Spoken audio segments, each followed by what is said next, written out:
Alors, je suis intervenue donc, le 30 mai en direct sur l'émission de Cyril Hanouna Touche pas à mon poste sur D8 parce que on m'avait annoncé un mois et demi plus tôt que mon salaire baisserait donc à partir du 1er mai. Donc on me l'a annoncé le mi-avril.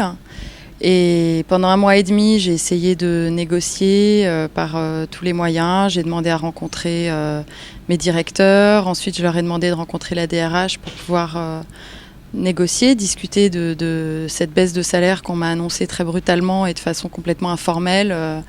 Pas une lettre, pas un coup de fil officiel. On me l'a dit de façon complètement informelle. Et du coup, quand j'ai vu qu'aucune possibilité légale s'offrait à moi pour pouvoir me défendre, j'ai décidé d'intervenir en direct pour dénoncer ce qui se passe à Canal, leur politique salariale, notamment envers les intermittents, parce qu'ils ont donc baissé de façon unilatérale les salaires de quasiment la totalité des intermittents qui travaillaient à D8, suite au rachat de Canal+, qui a donc racheté D8, et D8 est rentré dans la convention collective de Canal, et les négociations ont été bâclées. C'était pour tous les intermittents.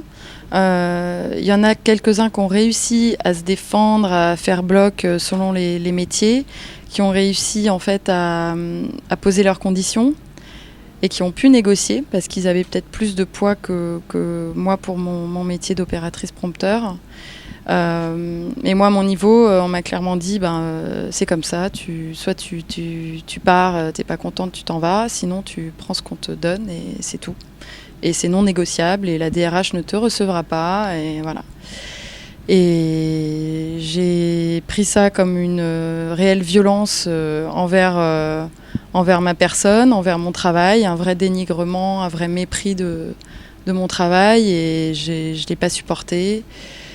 Et quand j'ai compris que de toute façon, j'aurais pas de moyen de me défendre, je savais de toute façon aussi qu'il me virerait à terme. Et j'ai décidé d'agir et de rentrer sur le plateau du direct.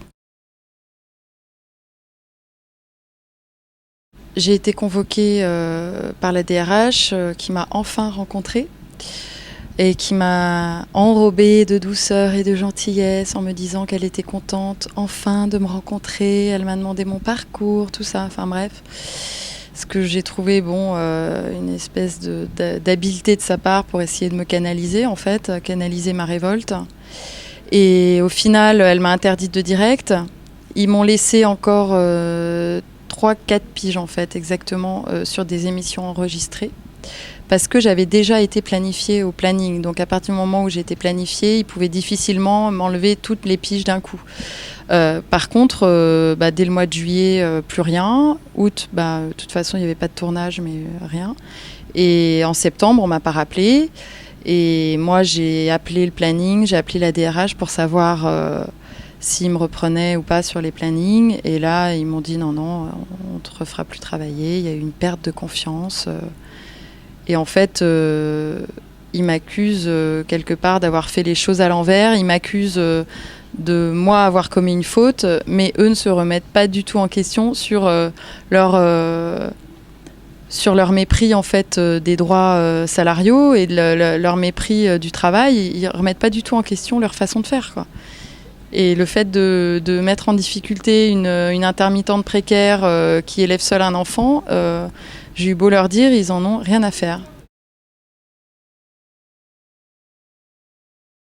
J'ai eu énormément de messages de soutien. Ça a été vraiment phénoménal. Je recevais des centaines de messages de gens de partout en France et même à l'étranger, des gens des intermittents ou anciens intermittents qui me soutiennent et qui trouvent que j'ai eu raison de me défendre, que j'ai eu raison de dénoncer ce qui se passe. Et plusieurs intermittents de D8 aussi me manifestent leur soutien. Après, pas officiellement parce que c'est normal, ils vont pas non plus se griller, se mettre en danger. À la limite, moi je me suis grillée autant que je continue à dénoncer Et voilà, j'assume complètement le geste que j'ai fait et je regrette pas du tout. Et au contraire, de voir tous ces messages de soutien, ça me renforce pour continuer à dénoncer les pratiques d'un grand groupe comme Canal. C'est pas les seuls à avoir ce genre de politique. À M6, à TF1, il y a des tas d'autres grands groupes de télédiffusion qui abusent de la précarité des gens, qui abusent de la précarité des intermittents. Et on est des précaires comme les autres et on subit beaucoup de pression et on a juste le droit de se taire. Voilà. D'ailleurs, la DRH de D8, quand elle m'a reçue la première fois après mon intervention, elle m'a intimé l'ordre de me taire, de ne pas parler dans les réseaux, de ne pas parler à la presse, de ne pas en parler sur Facebook, etc. Parce qu'ils savent très bien qu'ils ont tort, en fait. Je pense qu'ils le savent. J'espère que je vais continuer à être soutenue. J'espère que les autres productions ne vont pas avoir peur de m'engager.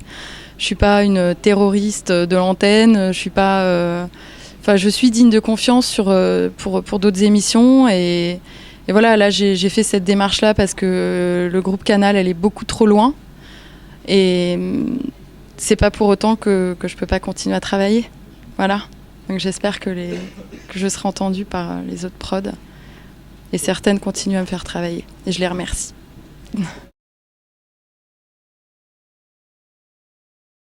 Alors là, ce que j'aimerais, en fait, c'est qu'un maximum de gens puissent venir sur le site change.org où il y a ma pétition qui s'appelle « Touche pas mon intermittente ».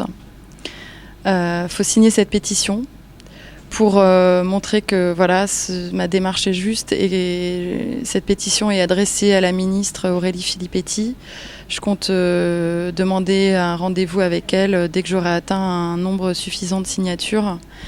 Et c'est aussi pour encourager tous les intermittents à la signer, pour les encourager aussi à se mobiliser, à se syndiquer, à se renseigner sur leurs droits, à pas se laisser faire, à pas se dire qu'il n'y a pas de solution et que c'est comme ça et qu'on baisse les bras. Et non, c'est pas vrai. Et actuellement, je fais tout ça aussi pour eux et j'espère qu'ils vont me suivre. Et donc, change.org, pétition touche pas mon intermittente. Et il y a une page Facebook aussi que des téléspectateurs ont montée. Bon, maintenant, c'est moi qui ai la main de l'administration de la page. Mais je poste des nouvelles. Chacun peut aussi poster des articles, des réflexions. J'ai énormément de témoignages aussi d'intermittents qui viennent corroborer ce que je dis et qui racontent eux aussi leurs conditions difficiles en tant qu'intermittent.